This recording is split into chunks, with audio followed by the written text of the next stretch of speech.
Hello everyone, आज हम लोग डिस्कस करेंगे वेन डायग्राम यानी वेन आरेख का पार्ट 2। पार्ट 1 जिन लोगों ने नहीं देखा है वो जाके पहले पार्ट 1 देखें, उसके बाद पार्ट 2 यहाँ पे देखेंगे, बातें ज़्यादा समझ में आएंगी। ठीक है, पार्ट 2 में हमने बातें डिस्कस कर ली थी, छोटी छोटी बातें थी। हमने ये जान लिया था कि ऑल का कॉन्सेप्ट क्या है, एक दूसरे के अंदर आ जाने को ऑल कहते हैं, एक दूसरे से क्रॉस होके निकलना या ओवरलैप कर जाता है, थोड़ा बहुत ओवरलैप नहीं कह सकते, एक दूसरे से क्रॉस होके निकलता है तो ये चीज़ आपका हो जाता है सम यानी कि कुछ, और एक दूसरे से कोई वास्ता नहीं रखता, दोनों अलग अलग होते हैं तो ये होता है आपका नो का रिश्ता यानी कि कोई नहीं। ठीक है, मैंने बताया था जब कभी भी दो ऑब्जेक्ट्स आपके सामने होते हैं तो उनसे तीन रिलेशन निकल के आते हैं, एक ऑल का, एक सम का और एक नो का, तीसरा चौथा रिलेशन नहीं निकलता। लेकिन जब कभी भी तीन ऑब्जेक्ट्स आपके सामने आ जाते हैं, तीन वस्तुएं आपके सामने आ जाती हैं, तो उसमें ऐसे 10 पोजीशंस निकल के आ जाती हैं जैसे रखा जा सकता है। ठीक है, तो वो 10 ऑप्शंस मैंने डिस्कस किए थे कल लास्ट वाली क्लास में, हमने 10 ऑप्शंस डिस्कस किए थे। आज हम लोग उससे रिलेटेड क्वेश्चंस करेंगे और मैंने एक वायदा भी किया था कि आप क्वेश्चन देख के कैसे टिक कर सकते हो वो अप्रोच भी आज ही देखेंगे। ठीक है, उससे रिलेटेड टाइप 2 वाले सवाल भी आज ही देखेंगे। ठीक, तो पहले क्वेश्चन से शुरुआत कर देते हैं। क्वेश्चन क्या कह रहा है, फीमेल मदर और डॉक्टर, फीमेल का मतलब महिला, फीमेल का मतलब महिला, मदर का मतलब माँ और डॉक्टर तो आप जानते हो। ठीक, तो आपसे पूछा है कि फीमेल मदर और डॉक्टर में क्या रिलेशन हो सकता है, तो आप यूँ कहेंगे, पहले तो कल वाले मेथड पे थोड़ा सा बात कर लेते हैं, फिर आज डिस्कस करेंगे कि कैसे क्वेश्चन को देख के डायरेक्ट टिक किया जा सके। जैसे आप ये कह सकते हैं कि सारी की सारी फीमेल क्या माँ बनती हैं, तो आप बोलोगे ऐसा नहीं है, सारी फीमेल जो है वो माँ नहीं बनती हैं, बहुत सारी फीमेल ऐसी हैं जो शादी नहीं करती हैं। राइट, तो क्या सारी माँ जो है वो फीमेल होती हैं? बिल्कुल, जो माँ बनी वो अपने आप में फीमेल होगी, तो क्या हो गया, ऑल का रिश्ता हो गया। फिर आप यूँ कहते हैं कि इन दोनों से कंपेयर करो, क्या सारी माँ डॉक्टर होती है? नहीं, हाउसवाइफ होती हैं, बहुत सारी चीज़ें अलग अलग होती हैं, इंजीनियर, डॉक्टर, बहुत सारे अलग अलग कह सकते हो। लेकिन हाँ, कुछ माँ ऐसी होती हैं जो डॉक्टर बनती हैं और कुछ डॉक्टर ऐसे हैं जो माँ होती हैं, तो यानी यहाँ पे जो रिश्ता निकल के आया सम का रिश्ता निकल के आया। और ऐसे ही फीमेल और डॉक्टर की बात करें, क्या सारी फीमेल डॉक्टर होती हैं? नहीं, कुछ फीमेल ऐसी हैं जो डॉक्टर होती हैं, कुछ डॉक्टर ऐसे हैं जो फीमेल है, सभी डॉक्टर फीमेल नहीं होते। राइट, तो यहाँ भी आपका आर्टिकल क्या है, सम का। तो कहने का मतलब ये हुआ कि दो बार सम हो जिस ऑप्शन में और एक बार ऑल हो, वो ऑप्शन मैं सिलेक्ट कर लूँगा। वैसे तो आपके 10 ऑप्शंस में से आप देख सकते हो कौन सा ऐसा ऑप्शन है, तो मैं देखते ही बता दूंगा यही वाला ऑप्शन है। कैसे, मैंने कहा आप देखते हो एक्स, वाई और जेड, सभी एक्स वाई हैं यानी कि ऑल है। क्या सभी वाई जेड है? नहीं, कुछ है सम है। क्या सभी जेड एक्स है? नहीं, ये भी क्या है, सम है। तो दो बार सम और एक बार ऑल निकल के आया, यानी ये वाला ऑप्शन मेरा सही था जो हम कल मेथड देख रहे थे। इसको भी पहले उस मेथड पे देख लेते हैं, फिर हम अपने ट्रिक की तरफ बढ़ेंगे। क्या सभी साइंस मैथ्स होती है? कहेंगे नहीं। क्या कुछ साइंस ऐसी है जो मैथ्स होती है? आप ये लॉजिक बिल्कुल भी मत लगाइएगा कि फिजिक्स जो है वो मैथ है, नहीं, यहाँ सब्जेक्ट्स की बात हो रही है। साइंस अलग सब्जेक्ट, मैथ्स अलग सब्जेक्ट, यानी कि यहाँ पे बात आ गई नो की। और ऐसे ही मैथ्स और बायो की बात करें तो आप बोलना कि मैथ्स बिल्कुल अलग और बायो बिल्कुल अलग, यानी यहाँ पे बात आ गई नो की। लेकिन साइंस और बायो की जब बात मैं करता हूँ तो आप कहेंगे कि साइंस बायो के अंदर आती है, सॉरी, बायो साइंस के अंदर आता है, यानी अंदर आने का मतलब ही क्या हो गया, ऑल। और देखते ही कहूँगा दो बार नो और एक बार ऑल, ये ऑप्शन नंबर आपका ए था। आप चेक कर सकते हो एक्स वाई जेड से, एक्स वाई में क्या रिलेशन है, ऑल का, वाई जेड में क्या रिलेशन है, नो का, जेड एक्स में क्या रिलेशन है, नो का। तो ये वाला ऑप्शन मेरा सिलेक्ट कर लूँगा। ठीक, इस तरीके से क्वेश्चन हम कॉन्सेप्ट से कर सकते हैं। लेकिन एग्जामिनेशन में जब ये सवाल आता है तो मेरे पास इतना टाइम नहीं है कि मैं हर ऑप्शन को चेक करूं एक्स वाई जेड करके, इतने में टाइम अच्छा खासा निकल जाएगा। मैं क्या करूंगा एग्जामिनेशन में, कैसे 2 सेकंड में इस चीज़ को खत्म करूंगा, मैं कहूँगा पहले इस चीज़ को मिटा दे रहा हूँ। जैसे मेरे दिमाग में ये बात तो आ गई ना कि पहला और दूसरा जब कंपेयर किया तो ये रिलेशन किस चीज़ का निकल के आया, तो रिलेशन ये ऑल का निकल के आया। अगर ऑल का निकल के आया तो ऑल का डायग्राम होता कैसे मेरे भाई, एक दूसरे के अंदर आ जाना ही तो ऑल होता है। तो ऑल अगर निकल के आया तो कहीं ना कहीं ऑप्शन में ऑल होगा, जिस ऑप्शन में ऑल नहीं दिखेगा उस ऑप्शन को मैं कर दूंगा एलिमिनेट, यानी कि उस ऑप्शन को हटा दूंगा। तो ये ऑप्शन में एक दूसरे के अंदर कहीं नहीं दिख रहा था, मैंने कहा ये ऑप्शन बिल्कुल भी नहीं हो सकता, इस ऑप्शन में भी नहीं दिख रहा था, इसमें भी नहीं हो सकता, इस ऑप्शन में भी नहीं दिख सकता, ऑटोमेटिक आपका निकल के आ गया ऑप्शन सी, यहाँ से आंसर राइट। अगर इसी तरीके से इसकी बात करें तो यहाँ से साइंस और मैथ्स का जो रिलेशन निकल के आया वो नो का निकल के आया। इसमें मुझे नो दिख रहा है, ये नहीं हो सकता ऑप्शन, क्योंकि इसमें सारे के सारे नो नहीं दिख रहे हैं, ऑल हैं। ये ऑप्शन बिल्कुल हो सकता है और ये ऑप्शन भी हो सकता है, ये नो और ये भी हो सकता है। एक ही इस बार ऐसा क्या हुआ कि सिर्फ एक ऑप्शन कट हुआ। कभी कभी ऐसा होता है कि तीनों ऑप्शन कट हो जाते हैं, लेकिन कभी कभी होता है एक होता है, कभी कभी दो। कोई बात नहीं, अगले स्टेप पे जाते ही हम सवाल का टिक कर सकते हैं। मैथ्स और इसको लिया तो आपने कहा फिर से नो आ गया, तो यहाँ पे देखेंगे सिर्फ एक बार नो है, ये नहीं हो सकता, यहाँ पे सिर्फ एक बार नो है, ये नहीं हो सकता। तो आपका ऑप्शन आपके सामने आ गया, ऑप्शन नंबर ए। तो ये जो सेकेंड वाला मेथड मैंने बताया, one of the best method है ये। क्वेश्चन को बस देखो, टिक करो, ऑल है ऑप्शन में है कि नहीं ऑल, देख के टिक मार दो राइट। तो इस मेथड पे आप क्वेश्चन करना शुरू करेंगे। मैं कुछ क्वेश्चन प्रैक्टिस के लिए लेके आया हूँ, करूँगा क्वेश्चन, लेकिन आप खुद प्रैक्टिस बुक में इस चीज़ को जितना हो सके प्रैक्टिस करें, क्योंकि ये क्वेश्चन आपके प्रैक्टिस का है। बहुत सारी चीज़ें ऐसी हैं जो आप नहीं जानते, जैसे एक क्वेश्चन आता है आपसे रिलेटेड, चना बाजरा से रिलेटेड आ जाएगा, जिसका नॉलेज अगर आपको नहीं है तो नहीं कर पाएंगे। तो ऐसे क्वेश्चन जिसका नॉलेज आपको नहीं है, जैसे सूर्य ग्रहण, सूर्य प्लैनेट और इस तरीके से आता है, तो ये सारी बातें आपको आनी चाहिए। अर्थ, सूर्य, प्लैनेट, तो कौन किसके अंदर आता है ये नॉलेज होना चाहिए। वो नॉलेज आपकी प्रैक्टिस सेट सॉल्व करके होगा, क्योंकि इस तरीके के तमाम क्वेश्चन है, कितने क्वेश्चन मैं लूँ, लेकिन मैंने अपनी तरफ से बेस्ट लेने की कोशिश की है कि एग्जामिनेशन में आ जाए। फिर भी आप प्रैक्टिस करते रहिएगा, ठीक है। चलिए अगले क्वेश्चन से मिलते हैं। चलिए ये क्वेश्चन करते हैं। क्वेश्चन मैं पढ़ दे रहा हूँ, जज, थीफ और क्रिमिनल, इनमें रिलेशन पूछा है कि इनमें कौन सा ऑप्शन सेलेक्ट हो सकता है। बाकी आप देख के ही आपका आंसर आ गया होगा। हिंदी में एक बार बता दो हिंदी वाले स्टूडेंट्स के लिए। जज का मतलब न्यायाधीश, थीफ का मतलब चोर, क्रिमिनल का मतलब अपराधी। इन तीनों में आपस में क्या रिलेशन हो सकता है, तो आप देख के पहले कहेंगे क्या सभी चोर, क्या सभी जज या क्या सभी न्यायाधीश चोर होते हैं, तो आप बोलना बिल्कुल ऐसी बात नहीं है। हाँ, कुछ न्यायाधीश नहीं, यहाँ पे क्या होते हैं, कोई न्यायाधीश चोर नहीं होता। न्यायाधीश अलग चीज, चोर अलग चीज। ये तो चोरी का बल्कि ये तो फैसला करता है, तो ये कहाँ से चोर हो सकता है। खैर आप जहाँ जा रहे हो वो अलग बातें हैं, यहाँ पे प्रोफेशन से लिया जाएगा राइट। तो अगर पहला नो निकल के आया तो आपको यहाँ पे तो नो नहीं दिख रहा। हाँ, ये ऑप्शन हो सकता है या ये ऑप्शन हो सकता है, लेकिन ये ऑप्शन भी नहीं हो सकता, क्योंकि जब दो गोले अलग दिखेंगे, दो सर्कल अलग दिखेंगे, तभी अपना आंसर होगा राइट। तो दो ऑप्शंस में भी एक मुझे सिलेक्ट करना है। अगर ज़्यादा अच्छा लगे तो अक्कड़ बक्कड़ बॉम्बे बोल भी कर सकते हो, या फिर एक स्टेप थोड़ा सा और जहमत करनी पड़ सकती है आपको। क्या सभी चोर क्रिमिनल होते हैं, क्या सभी चोर अपराधी हैं, तो आप कहोगे हाँ, अपराध में बहुत सारी चीज़ें आती है, उसमें चोर भी है, चोरी भी है, यानी कि जितने भी चोर हैं वो सब के सब अपराधी हैं, ठीक है। तो यहाँ पे क्या हो जाएगा, ऑल। तो अब आप बताएं, इन ऑप्शंस को तो मुझे देखना नहीं है, क्योंकि ये दोनों ऑप्शंस तो हो नहीं सकते।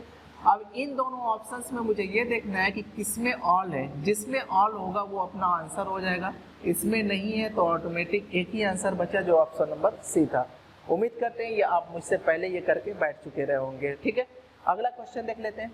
स्मोकर्स, लॉयर और नॉन स्मोकर्स, सिगरेट या तंबाकू, या मतलब कह सकते हैं कि चरसी, वकील और बिना सिगरेट पीने वाले, ना सिगरेट पीने वाले।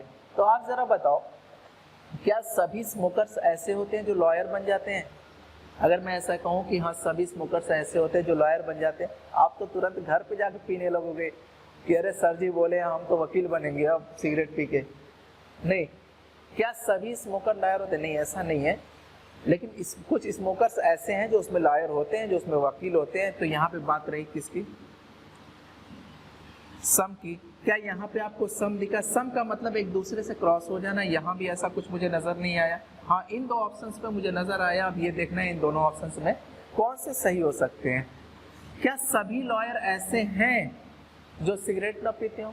ऐसा कैसे कर सकते हो, लेकिन हाँ कुछ लॉयर ऐसे हैं जो सिगरेट बिल्कुल भी हाथ नहीं लगाते। अक्षय कुमार की बात मानते हैं वो। तो एक बार और सम आ गया तो 2 बार क्रॉस होके निकलना कहाँ पे गया, तो आप कहेंगे यहाँ पे सिर्फ 1 बार क्रॉस हुआ, यहाँ पे 2 बार क्रॉस दिखा, यानी ये ऑप्शन नहीं हो सकते। आपके ऑप्शन ऑटोमेटिक निकल के आए क्या, ये। हाँ, आप अगर चेक करना चाहते हो तो आप कर सकते हो। स्मोकर और नॉन स्मोकर, सिगरेट पीने वाले अलग होते हैं, सिगरेट ना पीने वाले बिल्कुल अलग होते हैं। तो नो का रिश्ता निकल के आया, देखो तीसरा नो निकल के आ जाएगा, ठीक है। तो इस तरीके से आप सवाल को कर सकते हो, बहुत बड़ी चीज़ नहीं है, लेकिन फिर भी मैं कुछ अच्छे सवाल ले रहा हूँ जिसमें आपको दिक्कत हो सकती है, ठीक है। तो उस सवाल की तरफ बढ़ते हैं, अगला सवाल देख लेते हैं। ये सवाल देखेंगे आप कि एनिमल यानी कि जानवर, डॉग कुत्ता, पेट मतलब पालतू होता है, ठीक है। तो इस सवाल को आप जरा करें। मैंने आपसे सवाल एक बार कराया था कि जानवर, कुत्ता और बिल्ली, कुत्ता, जानवर और बिल्ली वाला सवाल कराया था, और एक सवाल कराया था कुत्ता, पालतू और बिल्ली वाला। दोनों में आपको फर्क बताया था, दोनों एक जैसे लग रहे थे, लेकिन इस वाले में पालतू भी ले लिया हूँ और जानवर भी ले लिया हूँ। पहले जानवर वाला एक सवाल लिया था और एक पालतू वाला, दोनों अलग अलग दिया था। दोनों सवाल को मैंने मिक्स कर दिया, राइट। तो अब इस सवाल को कैसे करेंगे, क्या सारे के सारे जानवर कुत्ते होते हैं? नहीं, ऐसा नहीं है। अगर इसका रिवर्स चेक करें कि सारे कुत्ते वो क्या हैं, जानवर के अंदर आते हैं। बात ऑल की है, ये बात तो सही बिल्कुल हो सकती है, लेकिन ये तो कहीं से नहीं सही हो सकती, इसके अंदर नहीं था, ये भी सही हो सकती है, ऑल वाला ये भी नहीं हो सकती। मतलब 2 ऑप्शन अपने चले गए, 2 ऑप्शन आपके रह गए। क्या सारे कुत्ते पालतू होते हैं? नहीं, कुछ कुत्ते ऐसे हैं जो पालतू होते हैं, कुछ पालतू ऐसी चीजें हैं जो उसमें कुत्ता आता है। तो ये बात रही सम की। अब इन दोनों ऑप्शंस में आप चेक करोगे कि कहाँ पे सम दिखा, मुझे बिल्कुल यहाँ नहीं दिखा, ऑप्शन आपका आ गया सी। तो बहुत आसानी से आप आंसर कर सकते हो, बहुत बड़ा ये कोई खेल इसमें ऐसा है नहीं। हाँ, अगर इस चीज़ को आप इमेजिन करोगे, सोचोगे कि इसके अंदर ऐसे ये आता है तो ये डायग्राम होना चाहिए, देखो गलत हो जाएगा, साफ बता रहा हूँ गलत हो जाएगा। कॉन्सेप्ट इसीलिए मैंने आपको बताया ताकि आपका क्वेश्चन गलत ना हो। ऐसे करोगे तो आप श्योर रहोगे कि ये गलत नहीं है। इमेजिनेशन से कोई चीज़ें नहीं होती, आप सवाल के कॉन्सेप्ट पे जाने की कोशिश किया करो। थोड़ा टाइम लगता है बताने में, लेकिन कोई नहीं, सीख तो जाते हो एटलीस्ट। अच्छा, ये हॉस्पिटल नर्स पेशेंट, जैसे इस सवाल में थोड़ी सी कंफ्यूजन क्या रहती है, मैं आपको पहले क्लियर करा दे रहा हूँ। क्या सभी हॉस्पिटल नर्स हैं? तो आप कहेंगे नहीं, लेकिन जितनी भी नर्स हैं वो हॉस्पिटल के अंदर आती हैं, तो ऑल की बात आ गई। अब ऑल की बात आने से ये भी मेरा सही हो गया, ये भी सही हो गया, ये गलत हो गया और ये सही हो गया। एक स्टेप और देखेंगे, इसमें से हो सकता है कुछ और एलिमिनेट हो। यहीं पे एक कंफ्यूजन रहती है। आप कहते हो ऐसा नहीं हो सकता कि मैं कह रहा हूँ सारी की सारी नर्सें पेशेंट नहीं हो सकती, लेकिन साथ साथ एक डाउट यह आता है कुछ नर्सें तो ऐसी होंगी ना जो मरीज हों।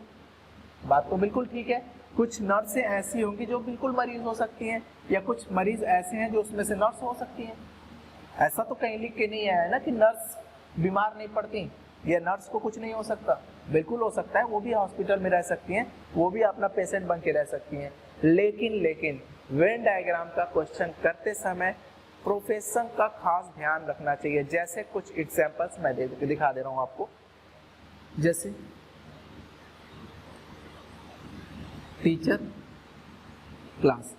टीचर और क्लास का अगर मैं दोनों का कॉम्बिनेशन लूँ, दोनों को अगर मैं कंपेयर करने की कोशिश करूँ, तो आप कहेंगे टीचर क्लास का यही रिलेशन है कि क्लास के अंदर टीचर आता है, राइट। तो ऑल का रिलेशन बन के आएगा, ये टीचर हो जाएगा, ये क्लास हो जाएगा। ऐसा ही स्टूडेंट के साथ होता है, स्कूल टीचर के साथ भी ऐसा ही होगा। लेकिन आप ये नहीं कह सकते हो कि क्या टीचर स्कूल ही में रहता है या क्लास ही में रहता है। वो घर नहीं जाता टीचर, वो सब्जी नहीं खरीदता, बहुत कुछ करता है काम। लेकिन क्या मतलब टीचर आपकी क्लास के अंदर है, इसका मतलब ये है कि ये वेन डायग्राम सही इसलिए है क्योंकि उसके प्रोफेशन से आपने लिया है। जैसे क्वेश्चन बड़ा अच्छा निकल के आता है। क्वेश्चन ये होता है कि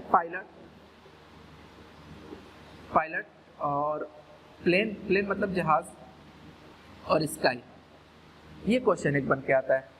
कंफ्यूजन बहुत रहती है। तो पायलट देखो प्लेन के अंदर ही होता है, पायलट प्लेन के अंदर ही होता है। ये मत कहिएगा कि वो होटल में होता है, वो घर पे होता है, वो ऐसे जाता है, घूमने जाता है, नहीं। उसका फिलहाल प्रोफेशन क्या है ये बात मैटर करती है आपकी। प्रोफेशन उसका पायलट का क्या है, प्लेन के अंदर उस चीज को, उसकी सैलरी किस बात की मिलती है, प्लेन में रहने की, प्लेन उड़ाने की। टीचर को सैलरी किस बात की मिलती है? क्लास में रहने की। नर्स को सैलरी किस बात की मिलती है? हॉस्पिटल में रहने की। डॉक्टर को कमाता किस लिए? हॉस्पिटल में रहने के लिए, राइट। इसी तरीके से लॉजिक आपका यूज होगा। पायलट और प्लेन का मतलब क्या हो जाएगा? ऑल। ये नहीं कुछ पायलट प्लेन में होंगे कुछ घर पे होंगे ना, एकदम गलत। प्लेन और स्काई का ये भी ऑल हो जाएगा, क्योंकि सारे के सारे प्लेन वो स्काई के अंदर होते हैं। ये मत कहिएगा कि प्लेन एयरपोर्ट पे होगा। तो इस तरीके का बिल्कुल लॉजिक है। एयरपोर्ट तो उसकी मजबूरी है ना कि लैंड किया है, असल में उसको बनाया किस लिए गया है? उसका प्रोफेशन क्या है? हवा में उड़ाने के लिए, ठीक है। तो इस वजह से ऑल हो गया। स्काई और पायलट, देखो पायलट स्काई में बिल्कुल नहीं होता, लेकिन हाँ स्काई के अंदर प्लेन आता है, प्लेन के अंदर तो पायलट आता है, तो ये भी उसी के अंदर आता है। कहने का मतलब ये हुआ। अगर इसकी बात करें वेन डायग्राम की, तो ये वाला बनाओगे, उसमें ये वाला पायलट हो जाएगा, ये प्लेन के अंदर पायलट आएगा और ये स्काई हो जाएगा, ठीक है। तो ऐसी गलती बिल्कुल भी नहीं करनी। मैं क्या बता रहा था कि हॉस्पिटल नर्स के बारे में ऑल बताया क्योंकि उसके अंदर होती है, लेकिन यहाँ पे आप ये नहीं कह सकते कि नर्स और पेशेंट कुछ हो सकते हैं, बिल्कुल नहीं। नर्स अलग चीज़ है और पेशेंट अलग चीज़ है। तो नो वाला हो गया। 2 ऑप्शन 3 ऑप्शन आपके बचे थे। इन तीन ऑप्शंस में से कौन सा आपका सही होगा? इन 3 ऑप्शंस में से कौन सा सही होगा जिसमें नो होगा? और आप देखो यहाँ पे नो नहीं दिखा, यहाँ पे नो नहीं दिखा, ऑप्शन ए तो आपका बिल्कुल परफेक्ट तरीके से आंसर आ गया। तो इस तरीके से आपको आंसर देना है। इन्हीं क्वेश्चंस में मैं बात कर रहा था। जैसे तरीका तो आपको पता हो गया, लेकिन कुछ चीज़ें नॉलेज पे होती हैं। वो नॉलेज आपकी प्रैक्टिस से ही आएगा। आपको प्रैक्टिस करना पड़ेगा। You have to practice. बिना आपकी प्रैक्टिस के नहीं होगा, क्योंकि एग्जामिनर भी आप सिंपल सवाल नहीं पूछ रहे हैं, थोड़ा सा आपका कॉम्प्लिकेशन उसमें बढ़ा रहे हैं, ठीक है। तो इस तरीके के क्वेश्चन करना सीखिए। मैं क्वेश्चन बताता हूँ क्या है कि ट्रायंगल मतलब त्रिभुज, स्केलिन ट्रायंगल यानी कि विषम बाहु त्रिभुज, स्केलिन का मतलब विषम बाहु त्रिभुज, और राइट एंगल ट्रायंगल यानी कि क्या बोलते हैं उसको, समकोण त्रिभुज। तो आपसे पूछा है कि इनका रिलेशन क्या होगा। मैं कुछ देर के लिए हट जा रहा हूँ, आप बताइए इसका आंसर क्या हो सकता है।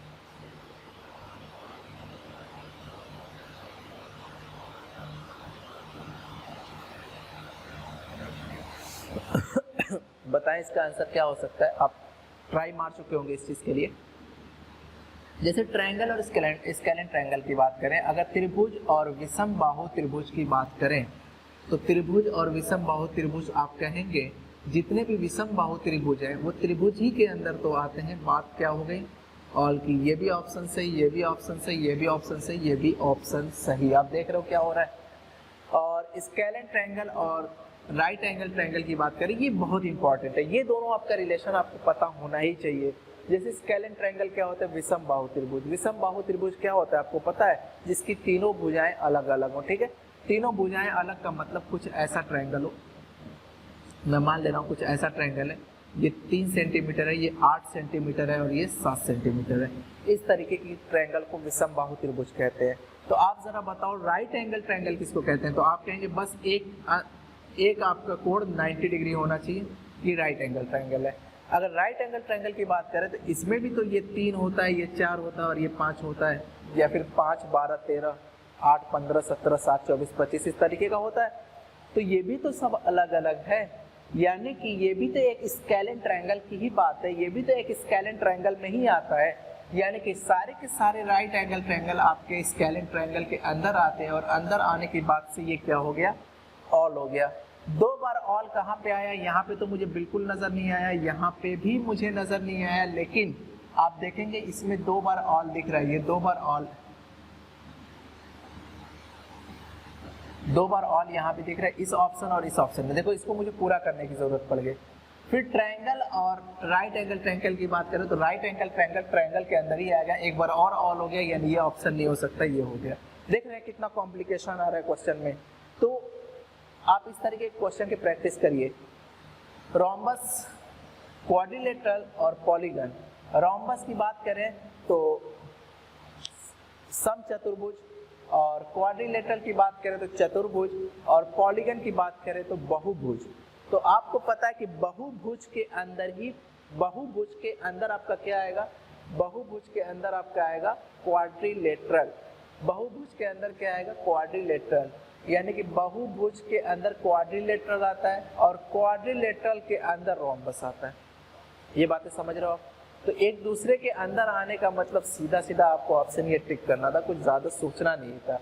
ठीक है, इस तरीके के क्वेश्चन ऐसे ही करते हैं, देखते ही आंसर टिक हो जाएगा। ठीक, कुछ एक आध दो क्वेश्चन और कर लेते हैं, फिर टाइप 2 पे हम लोग चलेंगे। टाइप 2 क्या है, ये दो क्वेश्चन करके अपने चलते हैं दूसरे टाइप की तरफ। दूसरा टाइप तुरंत खत्म कर देंगे, बहुत बड़ा टाइप नहीं है।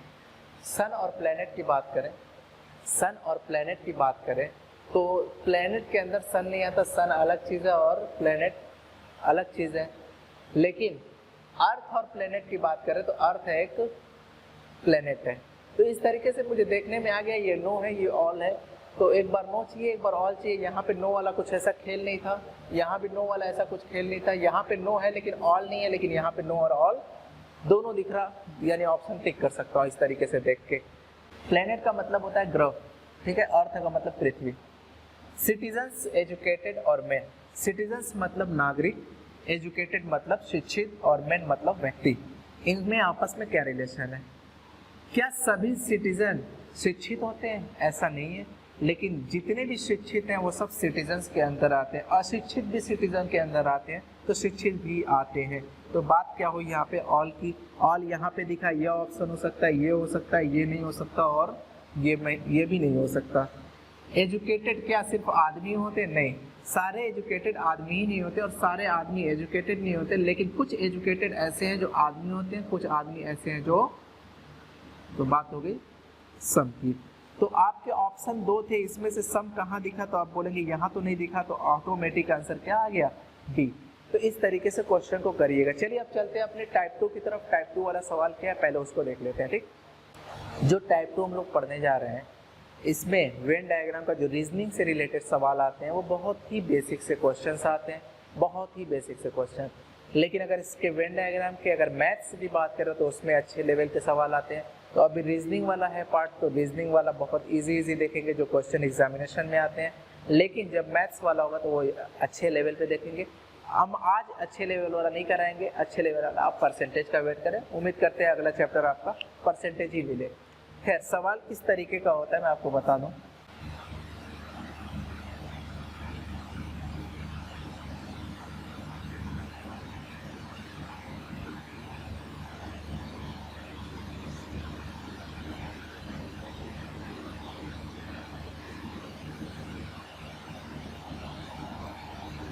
कुछ ऐसा ही सवाल आपको दिखा होगा एग्जाम में, बहुत सारे एग्जाम में अलग अलग तरीके से तीनों सर्कल भी बना सकता है।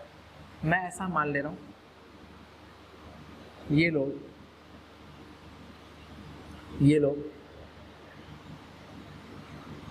शिक्षित हैं। शिक्षित का मतलब एजुकेटेड मान लो, ठीक है, शिक्षित है। और ये लोग अशिक्षित हैं।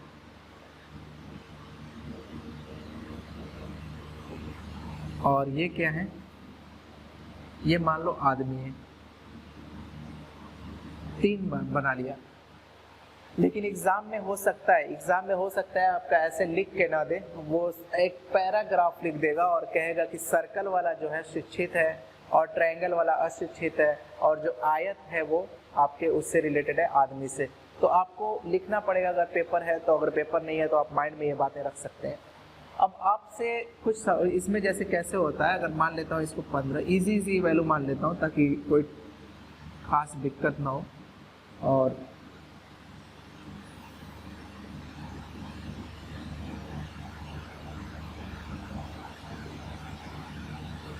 ठीक है, इस तरीके का सवाल पूछ देता है, बहुत इजी। देखिए इसमें बहुत सारी चीज़ें ऐसी आती हैं जो दिक्कत करती है। मैं बता रहा हूँ कैसे सवाल होते हैं, वो परसेंटेज में करेंगे बेसिकली। लेकिन फिलहाल अगर क्वेश्चन की बात करें तो इसमें 13 क्वेश्चन बनते हैं। 13 सवाल कैसे बनते हैं? जैसे एक सवाल ये बनता है, कितने ऐसे लोग हैं जो शिक्षित हैं, कितने ऐसे लोग हैं जो अशिक्षित हैं, कितने ऐसे लोग हैं जो आदमी हैं। कितने 3 सवाल हो गए। चौथा सवाल, कितने ऐसे लोग हैं जो सिर्फ शिक्षित हैं, कितने ऐसे लोग हैं जो सिर्फ अशिक्षित हैं, कितने ऐसे लोग हैं जो सिर्फ आदमी हैं। 6 सवाल आपके हो गए। फिर उसके बाद कहेगा कितने ऐसे लोग हैं जो शिक्षित और अशिक्षित दोनों हैं। मतलब ये लेना नहीं चाहिए था, लेकिन ऐसा सवाल हो सकता है। यहाँ पे कुछ और देगा, कितने ऐसे लोग हैं जो अशिक्षित और आदमी हैं, दोनों हैं। कितने ऐसे लोग हैं अशिक्षित और आदमी है, शिक्षित और आदमी है। ये 9 सवाल हो गए। उसके बाद अगला सवाल क्या होगा, कितने ऐसे लोग हैं जो शिक्षित और अशिक्षित है लेकिन वो आदमी नहीं है। या ये सवाल यूं कह सकते हैं, कितने ऐसे लोग हैं जो सिर्फ शिक्षित और अशिक्षित है। कहने का मतलब वो आदमी नहीं है। सवाल को ऐसे भी कह सकते हैं, कितने ऐसे लोग हैं जो अशिक्षित और आदमी है लेकिन वो शिक्षित नहीं है। या फिर सवाल यूं कह सकता है, कितने ऐसे लोग हैं जो अशिक्षित हैं और साथ साथ कितने ऐसे लोग हैं जो आदमी है और शिक्षित है लेकिन वो अशिक्षित नहीं है। लास्ट सवाल जो आपका बनेगा, 12 क्वेश्चन हो गया, लास्ट क्वेश्चन जो बनेगा वो बनेगा कितने ऐसे लोग हैं जो तीनों हैं। ठीक है, तो इस तरीके से सवाल बन सकता है। तो 13 सवाल आपके हो सकते हैं। पहला सवाल मैंने कहा था कितने ऐसे लोग हैं जो शिक्षित हैं। तो शिक्षित वाले की बात करें तो शिक्षित का मतलब यही होता है ना कि जो सर्कल के अंदर आ जाए वो शिक्षित है। तो 15 5 20 और 4 24। अगर पूछे कितने ऐसे लोग हैं जो अशिक्षित हैं, तो ठीक है, मैं कुछ, चलो कोई बात नहीं, यहाँ भी एक चाहिए था नंबर। कितने ऐसे लोग हैं जो अशिक्षित हैं, 8 ले रहा हूँ, 8 है, ठीक है। कितने ऐसे लोग हैं जो अशिक्षित हैं, 10 5 15 8 23। कितने ऐसे लोग हैं जो आदमी है, आदमी का मतलब पूरे के पूरे इसमें आना चाहिए, 20 20 25 29 और 37। फिर मैंने कहा था कितने ऐसे लोग हैं जो शिक्षित और अशिक्षित दोनों हैं। तो शिक्षित और अशिक्षित दोनों हो, दोनों का मतलब इसके अंदर और इसके अंदर, दोनों के अंदर आना चाहिए। वो कौन सा नंबर आ रहा है, तो आप बोलेंगे 5 आ रहा है। एक नंबर यहाँ भी ले सकता हूँ, कोई बात नहीं, थोड़ा सा आंसर बदलना शुरू हो जाएगा। चलो छोड़ दो, आंसर बदल लेगा। कितने ऐसे लोग हैं जो आदमी के साथ अशिक्षित हैं, दोनों हैं।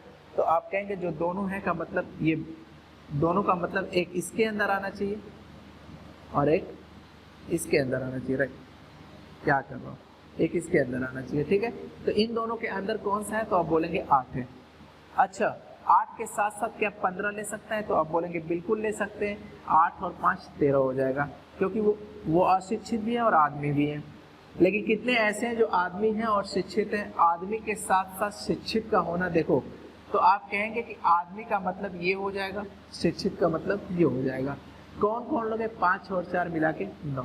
लेकिन अब जो सवाल बन रहा है वो देखें कैसा सवाल बन रहा है। कितने ऐसे हैं जो शिक्षित और अशिक्षित है लेकिन वो आदमी नहीं है।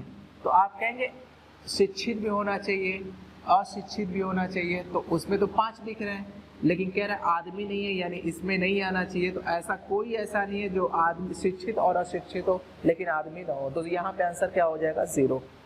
लेकिन अगर सवाल कहे कितने ऐसे हैं जो आदमी और अशिक्षित हैं लेकिन वो शिक्षित नहीं है, तो आदमी और अशिक्षित की बात करें तो 8 5 13 है, लेकिन मुझे सर्कल नहीं लेना, तो सिर्फ आंसर क्या हो जाएगा, 8। और इसी तरीके से आदमी और शिक्षित का बोल दे, कितने ऐसे हैं जो आदमी हैं और शिक्षित हैं लेकिन वो अशिक्षित नहीं है, तो आपको इन दोनों के अंदर देखना है कि कितने आ रहे हैं, इन दोनों में होना चाहिए। तो 4 भी है और 5 भी है, यानी कि 9 है, लेकिन 5 को आप हटाओगे क्योंकि अशिक्षित नहीं होना चाहिए। इस तरीके का सवाल होता है।